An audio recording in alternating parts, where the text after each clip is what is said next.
Mas, aku pengen bikin brand, tapi targetnya aku pengen ke semua orang. Apakah hal seperti ini bisa kita lakukan? Hold up.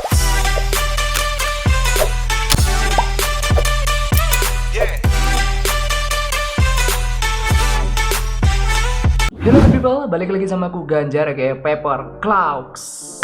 Oke teman-teman, gimana kabarnya? Semoga kita selalu diberikan kesehatan dan kelancaran rezeki. Amin. Oke teman-teman, pertanyaan di awal tadi itu pasti dari kalian juga banyak yang menanyakan hal tersebut ya. Nah, kalau misalnya kalian tanya seperti itu, jawabannya adalah mungkin. Tapi persentasenya mungkin nggak sampai 1% deh, 0,0 sekian persen. Terus kalau misalnya kalian ngomong, Mas, kalau misalnya kayak Google itu kan bisa buat semua orang. Jadi gini teman-teman, Google itu sebenarnya produknya nggak cuma satu, banyak produk-produk turunan dari Mbah Google ini. Nah, itulah yang diusahakan sama si Google untuk menyebar ke semua ranah, dari orang yang butuh cara untuk cari informasi sampai yang cara cari musik atau yang sebagainya gitu kan, banyak banget. Nah, sekelas Google aja itu nggak bisa menggrab semua orang juga gitu loh, nggak bisa menarget semua orang juga. Contoh yang nggak bisa ditarget atau yang mungkin nggak terjangkau sama Simbah ini ya, itu orang-orang kayak mungkin di kampung atau di pedesaan, itu kan masih ada juga yang nggak kenal sama Mbah satu ini, atau bahkan mbah-mbah kita pun nggak tahu Google gitu, nggak tahu Mbah Google gitu kan. Kan bisa jadi juga, jadi nggak bisa semuanya itu kita grab gitu loh. Nah, dari situlah sebenarnya bisnis perlu namanya segmentasi pasar, supaya nggak kemana-mana gitu loh, kita fokusnya terarah kayak gitu. Nah, segmentasi pasar ini bisa membantu kita untuk lebih efektif dan efisien, terutama di dalam kita melakukan namanya marketing sama promosi. Contoh simpelnya gini deh, kalian misalnya nih barusan buka brand gitu ya, terus kalian belum tahu gimana Facebook atau Instagram Ads. Nah, kalau misalnya kalian nggak tahu, atau mungkin kalian nggak tahu segmen kalian itu ke siapa ya, kalian nembaknya kemana, itu aku bisa jamin 100% bakalan boncos di anggaran ads-mu teman-teman. Dan aku bisa juga pastikan banyak yang ketembak sama ads-mu itu sebenarnya bukan target market atau bukan target penjualanmu yang sebenarnya kayak gitu. Contoh deh, kamu jualan pakaian muslim misalnya, tapi kamu nembakin ke semua orang gitu kan, ya nggak bakalan efektif, karena ads atau iklan itu dia itu nggak cuma nembak satu arah atau nggak cuma satu segmen gitu. Kalau misalnya kalian nggak men-setting ya, bisa jadi misalnya kalian jualan baju muslim, itu yang kena nggak cuma orang Islam aja, bahkan non-muslim pun juga bakalan kena ads-mu, karena nggak tersaring gitu. Kalian nggak ngerti segmentasinya itu mau cari yang kemana kayak gitu kan. Jadi nembaknya sembarangan dan alhasil bocor gitu loh. Biasanya juga ada yang ngomong kayak gini, Mas, produkku ini bisa untuk semua usia gitu. Yakin produkmu bisa buat semua usia?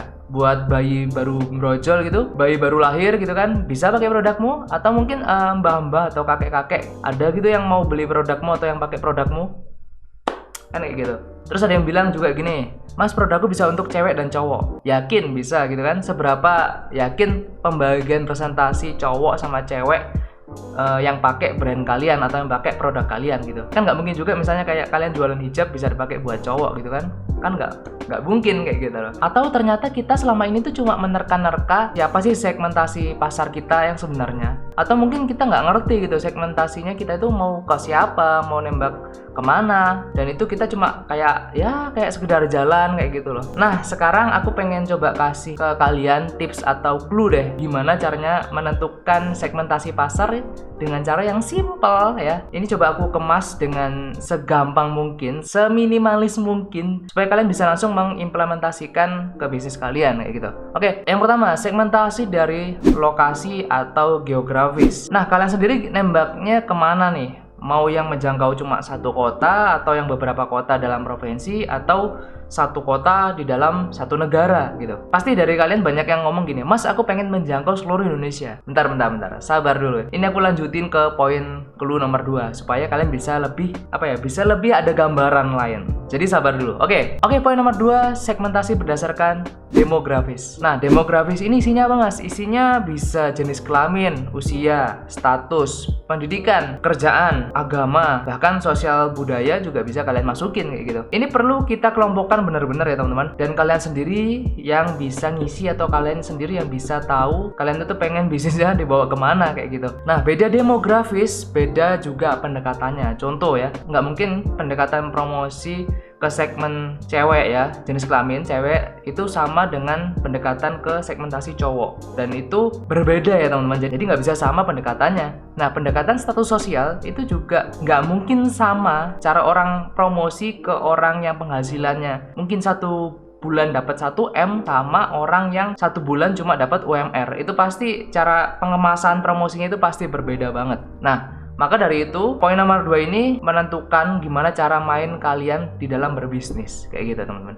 Oke, lanjut poin nomor 3. Poin nomor 3 ada namanya behavior atau kebiasaan. Ini bisa jadi salah satu yang perlu kita perhatikan juga. Kita mau menentukan segmentasi pasar kemana. Misal produk atau brand kita tema, contoh deh, tema-tema Jepang ya. Jepang lebih ke anim deh kayak gitu. Nggak mungkin dong kita nembak ke orang-orang yang suka motor gitu, anak-anak motor, geng motor gitu kan. Kan jauh banget gitu, nggak nyambung kan. Dan contoh yang lain deh, misalnya kalian jualan hijab tapi nembaknya ke anak-anak yang suka party atau yang suka clubbing, itu kan nggak masuk kayak gitu. Ya intinya kita harus tahu produk kita itu cocoknya buat orang-orang yang behaviornya seperti apa sih. Kalau misalnya orang itu behaviornya seperti ini, ya kita produknya seperti ini. Atau bisa juga kita produk seperti ini, baru kita cari orang yang behavior sama kayak gitu. Jadi intinya adalah mencocokkan apa yang kita produksi, atau lebih gampangnya sebenarnya kita lihat pasar ya. Pasar ini punya apa sih? Pasar ini banyak nyari apa sih? Nah, itu kita masukin, kita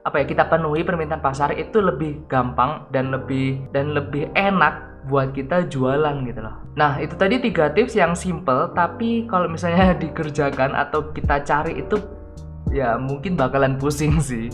Terus kalau misalnya kalian setelah ngecek ini ya, cek 3 poin ini, ada yang ngomong gini, Mas berarti sempit dong ranah jualanku. Ya kalau menurutku bukan sempit teman-teman ya, itu udah semakin spesifik. Semakin kita bisa spesifik, semakin kita jelas mau jual ke siapa, itu semakin cepat produk kita kebeli teman-teman. Daripada kita nembak luas gitu kan, tapi ya segmentasi pasar kita nggak jelas gitu. Orang seperti ini yang masuk, orang seperti itu yang masuk. Akhirnya kalau misalnya diibaratkan itu kayak kalian mancing nih, kayak kalian mau mancing ya, bawa peralatan mancing, pancingan dari kayu gitu kan. Tapi mancingnya kalian itu di laut, ya bisa-bisa aja kita dapat ikan, cuma ya pasti bakalan kalah sama orang yang mungkin mancingnya dia pakai mesin, dia pakai kapal yang bisa langsung nyedot ribuan ikan kayak gitu kan dalam sekali lewat gitu. Ya pasti bakalan beda gitu cara mainnya. Kalau misalnya kalian marketnya gede, ya kalian harus perbesar kapasitas kalian gitu. Dan menurutku brand-brand gede itu juga punya segmentasi pasar kok. Jadi nggak semua brand-brand gede itu nembak semua pasar, nggak bakalan sih kalau menurutku ya.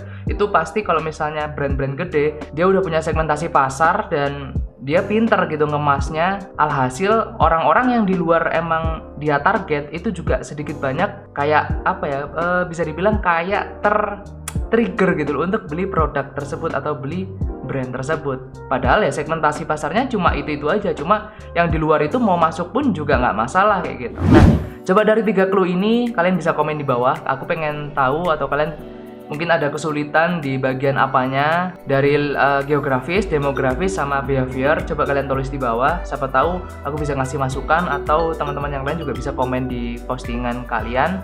So teman-teman, mungkin itu aja yang bisa aku share untuk video kali ini. Semoga bermanfaat. So jangan lupa untuk follow Instagramku juga di @paperclawxx, atau kalian pengen tanya-tanya juga bisa di situ. Dan kalian bisa juga follow Instagramnya Mas Herucold kalau misalnya kalian cari produksian atau kalian cari clothingan bertemakan culture atau streetwear Jepang. So teman-teman, thank you guys for watching. Jangan lupa untuk like, share, comment, and subscribe. Stay strong, never give up. Paperclaw out. Bye bye teman-teman. Thank you guys for watching. See you next video. Bye.